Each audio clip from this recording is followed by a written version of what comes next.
students, this is the second lecture on n-slit Fraunhofer diffraction. इससे पहले हम ये बात कर चुके हैं कि अगर हमारे पास n स्लिट्स हैं तो n स्लिट्स में से जब लाइट निकलेगी इंटरफेरेंस दिखाएगी तो हमें पता चल चुका कि स्क्रीन के सेंटर के ऊपर हमें यहाँ पर क्या मिलने वाला है, सेंट्रल मैक्सिमा मिलने वाला है। तो ये हमें ज़ीरोथ ऑर्डर की लाइन भी हम इसको कह सकते हैं इस सेंट्रल मैक्सिमा को, क्योंकि अब तक हमने सिर्फ इंटरफेरेंस पैटर्न की वजह से ये जो है डिस्ट्रीब्यूशन ऑफ लाइट स्टडी किया है। तो अगर हम एक छोटा सा एग्जांपल ले लें, एन स्लिट्स ना लेके, हज़ारों जो है स्लिट्स ना लेके, हम ओपनिंग थोड़ी सी कम ले लेते हैं। लेट अस कंसीडर कि हमने यहाँ पर n इज इक्वल टू 4 ले लिया। तो n इज इक्वल टू 4 का मतलब क्या हो गया कि अब आपके पास जो ओपनिंग है वो 4 ही ओपनिंग हमने ली हैं। तो ये 1 मान ली, ये 2 मान ली, ये 3 मान ली और ये हमने 4 मान ली। तो 4 ओपनिंग्स हैं। तो इन 4 ओपनिंग्स का अगर मैं यहाँ पर स्क्रीन के ऊपर पैटर्न देखना चाहूँ तो वो पैटर्न मुझे कैसा नज़र आएगा? वो पैटर्न मुझे कुछ इस तरह का नज़र आएगा। तो सेंट्रल मैक्सिमा की तो हम बात कर चुके हैं लास्ट लेक्चर के अंदर कि अगर थीटा इज इक्वल टू 0 होगा तो डेल्टा भी 0 हो जाएगा, क्योंकि आप जानते हैं कि डेल्टा किसको रिप्रेजेंट कर रहा है? 2 पाई अपॉन लैम्डा को, और इनटू में डी साइन थीटा को। और डी किसको रिप्रेजेंट कर रहा है? डी रिप्रेजेंट कर रहा है ए प्लस बी को। और डेल्टा किसको रिप्रेजेंट कर रहा है? डेल्टा ये रिप्रेजेंट कर रहा है कि 1 से जो लाइट आएगी, 2 से जो लाइट आएगी, इनके बीच में जो फेज डिफरेंस होगा वो कितने का होगा? डेल्टा का। और इनके बीच में जो पाथ डिफरेंस होगा वो कितने का होगा? डी साइन थीटा का होगा। तो लास्ट लेक्चर में हम यहाँ तक बात कर चुके थे कि मैक्सिमम इंटेंसिटी मिल जाएगी हमें सेंट्रल मैक्सिमा पर, या जिसको हम अब एक और नाम दे रहे हैं ज़ीरोथ ऑर्डर लाइन को। ज़ीरोथ ऑर्डर लाइन इसको हम क्यों कह रहे हैं? क्योंकि अब तक हम इंटरफेरेंस से रिप्रेजेंट कर रहे हैं। अब तक हमने जो है सिंगल स्लिट का जो है कंट्रीब्यूशन नहीं दिखाया है हमारी स्क्रीन के ऊपर कि सिंगल स्लिट का बिहेवियर कैसा रहेगा। अब तक तो हम यही दिखा रहे हैं कि लाइट फर्स्ट स्लिट से सेकेंड स्लिट से एंटर हो रही है, तो दे आर कोहेरेंट सोर्सेज, तो वे इंटरफेरेंस दिखा रहे हैं, जैसे कि कंस्ट्रक्टिव और डिस्ट्रक्टिव इंटरफेरेंस आपने यंग डबल स्लिट एक्सपेरिमेंट के अंदर पढ़ा था। तो यहाँ पर हमने n इज इक्वल टू 4 से देख लिया कि यहाँ पर हमारी 4 स्लिट्स हैं और 4 स्लिट्स में मुझे कुछ इस तरह का रिजल्ट मिल रहा है। तो ये रिजल्ट यहाँ पे मुझे मैक्सिमा मिल गया, और ये मैक्सिमा भी कौन से वाला मैक्सिमा है? ये वो है I is equal to n square into I naught वाला है कि n स्लिट्स होंगी तो ये मुझे मिलने वाला है। और मुझे पता है मेरे पास जो स्लिट्स का नंबर है n 4 है, तो ये मुझे कितने का मिलेगा? 69 नोट का।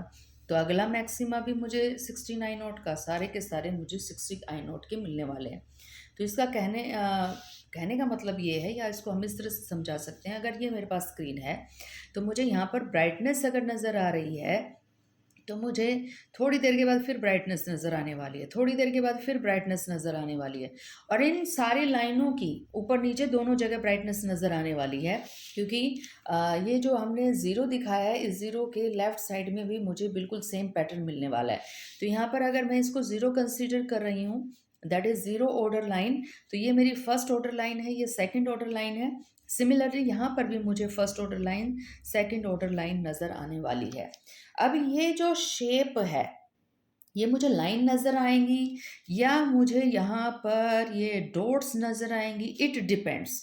क्या किस चीज़ के ऊपर डिपेंड करेगा? इस चीज़ के ऊपर डिपेंड करेगा कि ये जो हमने स्लिट दिखा रखी हैं, ये स्लिट हमने कैसे दिखा रखी हैं, ये स्लिट हमने बनाई कैसे हैं।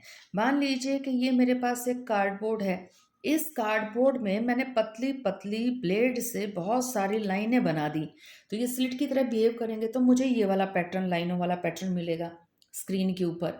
और अगर बाय चांस मान लीजिए कि अगेन ये मेरे पास कार्डबोर्ड है, और इस कार्डबोर्ड में मैंने क्या किया है, मैंने इतनी बड़ी बड़ी लाइनें नहीं बनाई। मैंने क्या किया, मैंने सिर्फ पिन से निडल से छोटे छोटे होल कर दिए। होल भी इतने किए हैं कि डायमीटर ना के बराबर है। तो आप स्लिट ऐसे भी बना सकते हैं, आप ऐसे भी बना सकते हैं। तो अगर आपने ये वाली ओपनिंग दी है तो इस ओपनिंग में तो हमें कुछ ऐसा मिलने वाला है, ये डॉट्स डॉट्स मिलने वाली हैं। और अगर आपने ये वाली लगा दी तो हमें इस तरह से ये क्या मिलने वाली हैं? लाइंस मिलने वाली हैं। तो यहाँ पर हम इनको लाइंस कह रहे हैं, तो इसका मतलब हमने ये वाला काम किया है कि हमारे पास एक कार्डबोर्ड था और उसमें ब्लेड से हमने क्या किया है, कट्स लगा दिए हैं, पैरेलल लगा दिए, और ये जो कट्स हैं ये स्लिट्स की तरह बिहेव करेंगे। तो इसकी जो ब्राइटनेस रहेगी वो आपका इसी रूल को ओबे करेगी, एन स्क्वेयर आई नॉट को, और एन किसको रिप्रेजेंट कर रहा है, आपकी नंबर ऑफ स्लिट्स को। तो ये 4 थी हमारी, तो हमारे पास 16 आई नॉट हो जाएगा। तो सबकी जो आपके पास इंटेंसिटी है वो क्या रहेगी, 16 आई नॉट रहेगी। अब देखिए ये हम निकाल कैसे रहे हैं कि कहाँ कहाँ पर हमें मिलेगी ब्राइटनेस। सोचिएगा कि इंटरफेरेंस का हमारे पास जो मैक्सिमा की कंडीशन थी, यंग डबल स्लिट एक्सपेरिमेंट को याद कीजिएगा कि आपकी एक स्लिट से लाइट पहुंची, दूसरे से लाइट पहुंची, तो कंस्ट्रक्टिव इंटरफेरेंस कब मिल रहा था, तब मिल रहा था जब इन दोनों के बीच का जो पाथ डिफरेंस है वो कितने का था, लैम्डा का था। तो अगर आपके पास इन दोनों का पाथ डिफरेंस लैम्डा हो, 2 लैम्डा हो, 3 लैम्डा, तो हमें पता है लास्ट पॉइंट पी के ऊपर क्रस्ट के ऊपर क्रस्ट या ट्रफ के ऊपर ट्रफ गिरेगा और हमें मैक्सिमम मिल जाएगा। तो हमारी जो पाथ डिफरेंस था वो कितने का था, डी साइन थीटा का था। तो डी साइन थीटा अगर एन लैम्डा के इक्वल हो गया तो हमें मैक्सिमम इंटेंसिटी मिलने वाली है। यानी कि हम इसकी बात कर रहे हैं, यहाँ पे ये वाली बात कर रहे हैं कि ये ढूंढ रहे हैं हम, ये कहाँ कहाँ मिलने वाले हैं, किस किस एंगल के ऊपर हमें मिलने वाले हैं मैक्सिमास। तो सोचिएगा n इज इक्वल टू 1, पहली कंडीशन तो यही होगी। अगर आपने n इज इक्वल टू 1 कर दिया तो साइन थीटा किसके बराबर आ गया, लैम्डा बाई डी के। तो ये देखिए ये लगा दी हमने यहाँ पर लैम्डा बाई डी, ये रहा हमारा लैम्डा बाई डी। तो पहला पॉइंट कैसे पता चला हमें, पहला पॉइंट तो हमें पता ही है कि थीटा इज इक्वल टू 0 रखोगे तो आपकी 2 स्लिट्स हैं, तो दोनों स्लिट्स के ऊपर यहाँ पर दोनों इकट्ठा टाइम मूव करेंगे, इन दोनों के बीच में फेज डिफरेंस कितने का होगा, 0 का। तो जब आपका थीटा इज इक्वल टू 0 है तो भी आपको ये कंडीशन मिलने वाली है। तो हमने क्या किया है, हमने एक्स एक्सिस के अलोंग साइन थीटा दिखाया है। अब ये साइन थीटा किसको रिप्रेजेंट कर रहा है, साइन थीटा रिप्रेजेंट कर रहा है, ये थी आपकी स्लिट। स्लिट से अगर सीधे सीधी लाइट आती तो मैं कह देती थीटा इज इक्वल टू 0 है, यानी कि सेंटर की बात कर रहे हैं हम। तो अगर आपके पास यहाँ पर किसी पॉइंट P के ऊपर हम पता करना चाह रहे हैं कि यहाँ पर हमें क्या मिलने वाला है, तो यहाँ पर इस एंगल को मैं क्या नाम दे दूंगी, थीटा दे दूंगी। तो ये तो बड़ा आसान सा काम है कि स्लिट तो जो है आपके पास अगर कोई छेद है, कोई होल है, तो वो तो लाइट सारी डायरेक्शंस में निकालने वाला है। तो आप कौन से वाले लाइट की बात कर रहे हैं यहाँ पे, तो हम यहाँ पर बात कर रहे हैं कि आपका थीटा जो है वो 0 हो। तो थीटा अगर 0 है तो आपकी लाइट सीधी जाने वाली है, और तो वो सभी सोर्सेज के लिए सीधी जाने वाली है। तो वहाँ के लिए आपको पता कंस्ट्रक्टिव इंटरफेरेंस हो जाएगा। तो साइन थीटा 0 हो गया, क्योंकि थीटा 0 हो गया तो साइन थीटा 0 हो गया। तो ये हमें मिल गया सेंट्रल मैक्सिमा। तो यहाँ पर सेंट्रल मैक्सिमा मिलने वाला है। उसके बाद देखिएगा अगली ब्राइटनेस कहाँ मिलने वाली है, ये हमने बता दिया था कि अगली ब्राइटनेस हमें मिलने वाली है sine theta is equal to lambda upon d, क्योंकि आपने एन को 1 रख दिया। उससे अगली ब्राइटनेस कब मिलने वाली है, जब आप एन को 2 रखेंगे तो साइन थीटा की वैल्यू हो जाएगी 2 लैम्डा अपॉन में डी। अगली ब्राइटनेस कहाँ मिलेगी, 3 लैम्डा अपॉन डी। उससे अगली ब्राइटनेस कहाँ मिलेगी, 4 लैम्डा अपॉन डी। तो देखिए क्या हमने यही काम किया है, बिल्कुल यही किया है।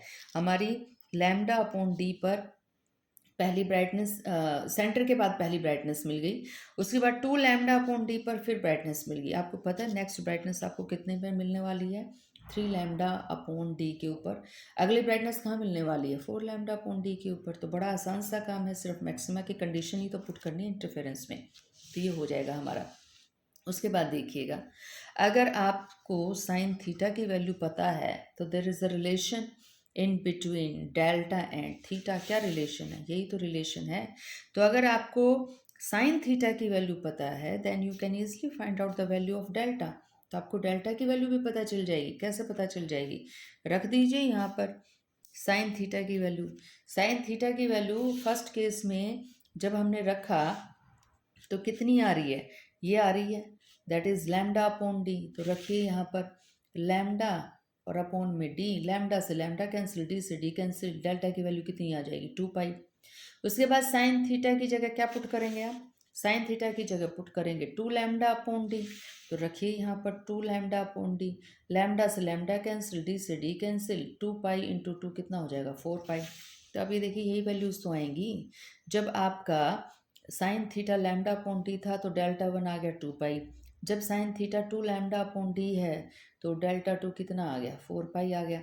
इसी तरह से 3 लैम्डा अपॉन डी पुट करते तो कितना आ जाता, 6 पाई आ जाता। इसका फ़ायदा क्या है मुझे, इसका फ़ायदा मुझे ये है कि मुझे अगर इंटेंसिटी की वैल्यू पता लगानी है ना, कि ये पीक मुझे कितनी ऊंची मिलने वाली है, यहाँ पर कितनी ब्राइटनेस मिलने वाली है, तो वो इंटेंसिटी से ही तो पता चलेगा मुझे, आई से ही तो पता चलेगा। और आई के फॉर्मूले में कहीं थीटा नहीं है, आई के फॉर्मूले में क्या है, डेल्टा है। और डेल्टा का रिलेशन थीटा के साथ मुझे पता है। तो हमने क्या किया, थीटा की वैल्यूज़ पुट कर दी डेल्टा के अंदर, और डेल्टा की वैल्यू यहाँ पुट करते चले जाएंगे। तो एक बार तो रख देंगे यहाँ पर कितना, 2 पाई, 2 पाई रख दिया तो ये यहाँ पर तो बच गया पाई, क्योंकि 2 पाई अपॉन 2 करेंगे, यहाँ पर भी कितना बच जाएगा, पाई। तो जो सोचिएगा साइन पाई किसके बराबर होता है, 0 के। ऊपर भी ये कितने का हो जाएगा, 0 के। लेकिन आपको पता है लिमिट अगर ये हो कि डेल्टा टेंड्स, ये ऊपर वाला साइन भी 0, ये वाला नीचे भी 0, तो आपको पता है ना कि ये जो एक्सप्रेशन है, एन कांस्टेंट है यहाँ पर, ये एन कहाँ निकलाएगा, बाहर निकलाएगा। तो ये कितना हो जाएगा, एन का स्क्वायर, और ये आपका पूरा का पूरा 0 होने के बजाय 0/0 कितना हो जाएगा, ये आपका 1 हो जाएगा। तो यहाँ पर हमने देखिए क्या पुट किया है, delta is equal to 0 put करते ही, अगर हम देखें यहाँ पर delta is equal to 0 put करेंगे तो ये तो पूरा आपका क्या हो जाएगा, 0/0, और एन आपका क्या है, कांस्टेंट, तो एन का स्क्वायर आपका बाहर निकलाएगा। तो ये आ जाएगी इंटेंसिटी हमारी। लेकिन डेल्टा इज इक्वल टू 0 कहाँ मिल रहा था हमें, वो तो हमें तभी मिल सकता है ना जब थीटा इज इक्वल टू क्या हो, 0। क्योंकि अगर साइन थीटा लेंगे तो 0 हो जाएगा। तो डेल्टा का रिलेशन आपके पास क्या है, delta is equal to 2 pi upon lambda और इनटू में डी साइन थीटा, और डी आप जानते हैं a प्लस बी है। तो थीटा को तो अगर आपने 0 रख दिया तो डेल्टा भी 0 हो जाएगा। तो इसका मतलब ये कंडीशन हम किसकी बात कर रहे हैं, ये हम जीरो ऑर्डर लाइन की बात कर रहे हैं, यानी कि सेंट्रल लाइन की बात कर रहे हैं। तो ये तो हो गई हमारी सेंट्रल लाइन, और सेंट्रल लाइन की इंटेंसिटी कितनी हो गई, एन स्क्वायर आई नॉट, और हमने स्लिट ली है 4, तो 4 ली हैं, तो ये हो गया 16 टाइम्स ऑफ आई नॉट। उसके बाद नेक्स्ट याद कीजिएगा, नेक्स्ट मैक्सिमा जो है आपको मिल रहा था, फर्स्ट ऑर्डर लाइन मिल रही थी लैम्डा बाई डी पर, और जब थीटा लैम्डा बाई डी था तो डेल्टा की वैल्यू 2 पाई हमने निकाल ली थी। तो यहाँ पर रखिएगा, तो ये तो डेल्टा अपॉन 2 पाई था तो पाई आ गया, यहाँ पर भी पाई आ गया। आपको पता ही है फिर वही केस हो जाने वाला है 0 0 वाला, तो यहाँ पर भी तो एन स्क्वायर आई नोट आ जाएगा। तो इसका मतलब ये हो गया कि ये जो पहली पीक थी ये 16 आई नोट थी, तो दूसरी पीक भी 16 आई नोट है। सिमिलरली अगर आप नेक्स्ट केस भी डालेंगे ना, कि आप डेल्टा की जगह 4 पाई रखेंगे, कब, जब theta is equal to 2 lambda upon d हो जाएगा, तब भी आपके पास एन स्क्वायर आई नोट होने वाला है। तो आपका जो भी मैक्सिमास मिलने वाले हैं due to the interference pattern, they have all the same intensity, same brightness, हमें सेम ब्राइटनेस यहाँ पर मिलने वाली है। और जो प्राइम, ये जो आपके मैक्सिमास हैं, ये आपका जीरो ऑर्डर हो गया, ये आपके पास फर्स्ट ऑर्डर हो गया। आप ये देख रहे हैं इन दोनों के बीच में यहाँ पर भी कुछ छोटे छोटे क्या हैं, स्मॉल मैक्सिमाज हैं। तो ये आपके पास ये जो स्मॉल मैक्सिमाज हैं ये कैसे आए, और इन बिग मैक्सिमाज के बीच में ये डॉट लाइन देख रहे हैं आप यहाँ पर, इन डॉट लाइंस पे क्या मिल रही है आपको, जीरो इंटेंसिटी, इसका मतलब डार्कनेस मिल रही है। तो ये 1, ये 2 और ये 3, तो यहाँ पर इन दोनों के बीच में ये 3 डार्कनेस पॉइंट्स क्यों आए, और इन दोनों के बीच में ये 2 ब्राइटनेस पॉइंट्स क्यों आ रहे हैं, इसको हम अब थोड़ा सा डिस्कस करने की कोशिश करेंगे। तो यहाँ पर हम क्या कह रहे हैं, in between the maximas there are n-1 minimum. तो n-1 मिनिमम है, बिल्कुल सही बात है। आप ये देखिए टोटल स्लिट्स कितनी ली थी हमने, 4 ली थी, 4 ली थी, तो 1 2 और 3, ये जो आपका 1 2 और 3 है ये क्या है, मिनिमम है। तो आप ये देख रहे हैं स्लिट्स तो ली थी, एन तो लिया था आपने 4, और इनके बीच में ये जो डार्कनेस निकल रही है वो कितनी निकल रही हैं, 3 निकल रही हैं। सेम पैटर्न हमें यहाँ पे भी मिलने वाला है कि ये जो आपके पास दोनों थे, इन दोनों के बीच में n-1 डार्कनेस मिलने वाली है, तो 1 2 और 3। तो अब ये देखिए कि क्यों मिल रही हैं, रीज़न क्या है इसके पीछे का।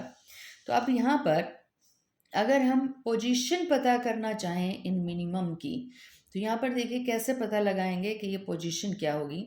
कंसीडर करके देखिएगा n डेल्टा बाय 2 पाई के इक्वल हो जाए। क्यों किया हमने ये कंसीडर, हम इसको कंसीडर इसलिए कर रहे हैं क्योंकि एन डेल्टा बाई 2, और अगर मैंने इसको पाई के इक्वल रख दिया तो आप देखिए ये किसके बराबर हो जाएगा, ज़ीरो के इक्वल हो जाएगा। तो ये हमारा N delta by 2 in is equal to pi के इक्वल रख दिया, तो डेल्टा की वैल्यू कितनी आ गई हमारी, 2 पाई अपॉन में एन आ जाएगी। इसमें तो हम कुछ गलत नहीं कह रहे, क्योंकि हमें तो किसका पता लगाना है, डार्कनेस का पता लगाना है। तो डार्कनेस तो तभी मिलेगी ना जब हमें इंटेंसिटी की वैल्यू कितनी मिले, ज़ीरो। और ये इंटेंसिटी की वैल्यू ज़ीरो मुझे मिल जाएगी, कैसे मिल जाएगी, इस पूरे एंगल को अगर मैं यहाँ पर ज़ीरो रख रही हूँ तो delta n delta upon 2 is equal to zero रख रही हूँ, तो मुझे ये पता है कि तो मैं सेंट्रल मैक्सिमा की बात कर रही हूँ, तो लेकिन मैं तो सेंट्रल मैक्सिमा की बात ही नहीं कर रही। तो नेक्स्ट ज़ीरो मुझे कहाँ मिलने वाली है, नेक्स्ट ज़ीरो मुझे मिलने वाली है ज़ीरो के बाद कौन सा एंगल है जिस पे मुझे इंटेंसिटी ज़ीरो मिलने वाली है, पाई। तो यहाँ पर एन डेल्टा बाई 2 को अगर मैंने पाई रख दिया तो ये पूरा एक्सप्रेशन ज़ीरो हो जाएगा, इंटेंसिटी क्या हो जाएगी मेरी, ज़ीरो हो जाएगी। तो इसलिए हमने इसका केस रखा है, क्योंकि ज़ीरो ही तो ढूंढनी है, डार्कनेस ही तो ढूंढनी है। तो डेल्टा की वैल्यू देखिए कितना हो जाएगा, 2 पाई डिवाइडेड बाई एन। अब अगर आपको डेल्टा की वैल्यू पता है तो यहाँ साइन थीटा की वैल्यू भी तो पता लगा लेंगे हम, क्योंकि एक्स एक्सिस के अलोंग साइन थीटा ही तो पता लगाना है। ये देखिएगा, ये जो हमारे ये जो डार्क पॉइंट्स हैं ये कौन से एक्सिस के ऊपर हैं, ये हमें साइन थीटा पे ही तो पता लगाना है कि साइन थीटा की कौन सी वैल्यू होगी जिसके लिए हमें डार्कनेस मिलने वाली है। तो बड़ा आसान काम है। डेल्टा की वैल्यू पहले तो याद कीजिएगा, पिछले एक्सप्रेशन में हमने क्या किया था, थीटा पता था, डेल्टा निकाल लिया था। अब हमने डेल्टा को मान लिया है कि डार्कनेस कहाँ होगी डेल्टा के लिए, तो डेल्टा की वैल्यू 2 पाई अपॉन एन हो गई, तो हमने रख दिया 2 पाई अपॉन एन। तो 2 पाई से हमारा 2 पाई हो जाएगा कैंसिल, तो साइन थीटा की वैल्यू कितनी आ जाएगी, लैम्डा ऊपर चला जाएगा, डी नीचे आ जाएगा। तो ये आ गई लैम्डा अपॉन में एन डी के ऊपर हमें मिल जाएगी हमारी डार्कनेस। तो ये हमें डार्कनेस मिलने वाली है। अब सोचिए कि ये तो चलो मुझे पहले वाली डार्कनेस मिल गई, कौन से वाली की बात कर रहे हैं हम, इस वाले की बात कर रहे हैं, ये मिल गई पहली लैम्डा अपॉन में एन डी के ऊपर। अब इससे आगे भी तो एक डार्कनेस है, ये मुझे कब मिलेगी, तो आप जानते हैं अब इस एन लैम्डा की जगह पहले तो हमने कितना रख दिया था, एन लैम्डा बाई 2 की जगह पाई रख दिया था। तो अब मुझे पता है अगर मैं इसको 2 पाई कर दूंगी तो भी तो बात बन जाएगी, sine 2 pi is equal to zero, तो इंटेंसिटी फिर ज़ीरो आ जाएगी।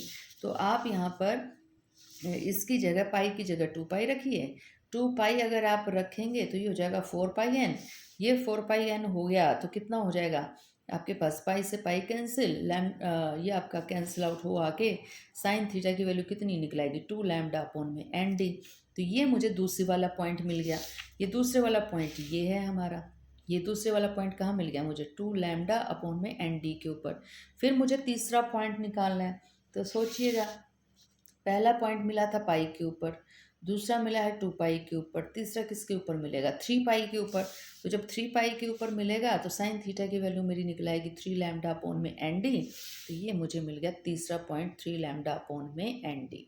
तो दो ब्राइटनेस जो है आपकी, ज़ीरो ऑर्डर लाइन, उसके बाद फर्स्ट ऑर्डर लाइन, तो मुझे यहाँ पर फिर क्या मिलने वाली है, 3 डार्कनेस। चलिए 3 डार्कनेस की तो बात हो गई, लेकिन ये बीच वाले जो माइनर से मैक्सिमाज हैं, ये जो छोटे मैक्सिमाज हैं, ये क्यों मिल गई, ये पूरी डार्कनेस भी हो सकती थी, क्या यहाँ पर मैक्सिमाइज ही मिलेंगे।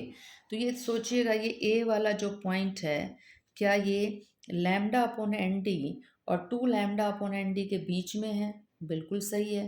तो ये लैम्डा अपॉन, ये लैम्डा है, ये 2 लैम्डा है, तो बीच वाला पॉइंट कितना होगा, 1.5 लैम्डा अपॉन में एन डी। इसमें तो हम कुछ गलत नहीं कह रहे। सिमिलरली अगर मुझसे कोई पूछे ये बी वाले की पोजीशन बता दो, तो बी वाले की पोजीशन कहाँ है, 2 लैम्डा और 3 लैम्डा के बीच में। तो 2 लैम्डा और 3 लैम्डा के बीच में, 2 और 3 के बीच में तो ढाई आता है, 2.5 आएगा। तो ये 2.5 लैम्डा अपॉन में एन डी हो जाएगा। तो हम क्या करेंगे, हमें अब पता चल गई साइन थीटा की वैल्यू। अगर मुझे साइन थीटा की वैल्यू पता चल चुकी है 1.5 लैम्डा अपॉन में एन डी, और दूसरी कौन सी है 2.5 लैम्डा अपॉन एन डी, तो मैं किसकी वैल्यू निकाल लूँगी, मैं अल्फ़ा की वैल्यू निकाल लूँगी, डेल्टा की वैल्यू निकाल लूँगी। पुट कीजिए यहाँ पर साइन थीटा की जगह 1.5 वाली वैल्यू पुट कीजिए, मेरे पास डेल्टा की वैल्यू आ जाएगी। वो जो डेल्टा की वैल्यू मेरे पास आएगी, मुझे इंटेंसिटी तो निकालनी है, वो डेल्टा की वैल्यू मैं यहाँ रख दूँगी, और डेल्टा की वैल्यू जैसे ही मैं यहाँ रखूँगी तो मेरी इंटेंसिटी निकल आएगी in the terms of I note. तो मेरी इंटेंसिटी जो निकली है in the terms of I note, तो ये देखिए मैंने वही एक्सप्लेन किया है कि ये जो ए पॉइंट है उसकी पोजीशन तो है 1.5 लैम्डा अपॉन एन डी, क्योंकि वो मिड पॉइंट है, लैम्डा अपॉन एन डी और 2 लैम्डा अपॉन एन डी का, तो साइन थीटा की वैल्यू कितनी आ गई 1.5 लैम्डा अपॉन में एन डी। और इसकी वजह से जब आप पुट करेंगे, क्या पुट करेंगे रिलेशन, फिर याद रखिएगा 2 pi upon lambda into D sine theta. तो यहाँ पर अगर आपने डी साइन थीटा की वैल्यू पुट कर दी then you will get delta, आपको डेल्टा की वैल्यू मिल जाने वाली है। और जैसे ही हमें डेल्टा की वैल्यू मिलेगी we are going to put this value of delta in the intensity relation। आपके ये डेल्टा की वैल्यू आ गई है, तो यहाँ पर डेल्टा की वैल्यू पुट कर देंगे हम। जैसे डेल्टा की वैल्यू पुट करेंगे we will have this intensity 1.17 I not. अब ये 1.17 आई नॉट का मीनिंग देखिए क्या है, ये टोटल याद कीजिएगा कि ये वाली इंटेंसिटी कितने की थी 16 आई नॉट की थी, और ये वाली इंटेंसिटी कितने की निकल रही है 1.17 आई नॉट की इंटेंसिटी निकल रही है। तो ये तो बहुत छोटी है इससे जो आपके मैक्सिमाज हैं। तो आपका जो ज़ीरो ऑर्डर है, आपका जो फर्स्ट ऑर्डर लाइन है, तो ये इससे इंटेंसिटी तो बहुत छोटी है, तो इसको हम देख भी नहीं पाते। तो very small as compare to 16 not, so can't be visible in the pattern. तो all maximas have same width. अब ये देखिए all maximas have same width की भी बात हम क्यों कर रहे हैं यहाँ पे, इसको भी थोड़ा सा एक्सप्लेन करने की हम नेक्स्ट लेक्चर में कोशिश करेंगे कि जितने भी मैक्सिमाज हमने दिखाए हैं, ये जो मैक्सिमाज हैं हमारे, इन सब की जो विड्थ है वो सेम है। तो अब तक आपको समझ में आ गया होगा कि अगर हमारे पास n नंबर ऑफ स्लिट्स हैं, तो n नंबर ऑफ स्लिट्स में हमें ये मैक्सिमाज मिलने वाले हैं, और इन मैक्सिमाज की जो इंटेंसिटी रहेगी वो रहेगी n स्क्वायर आई नॉट।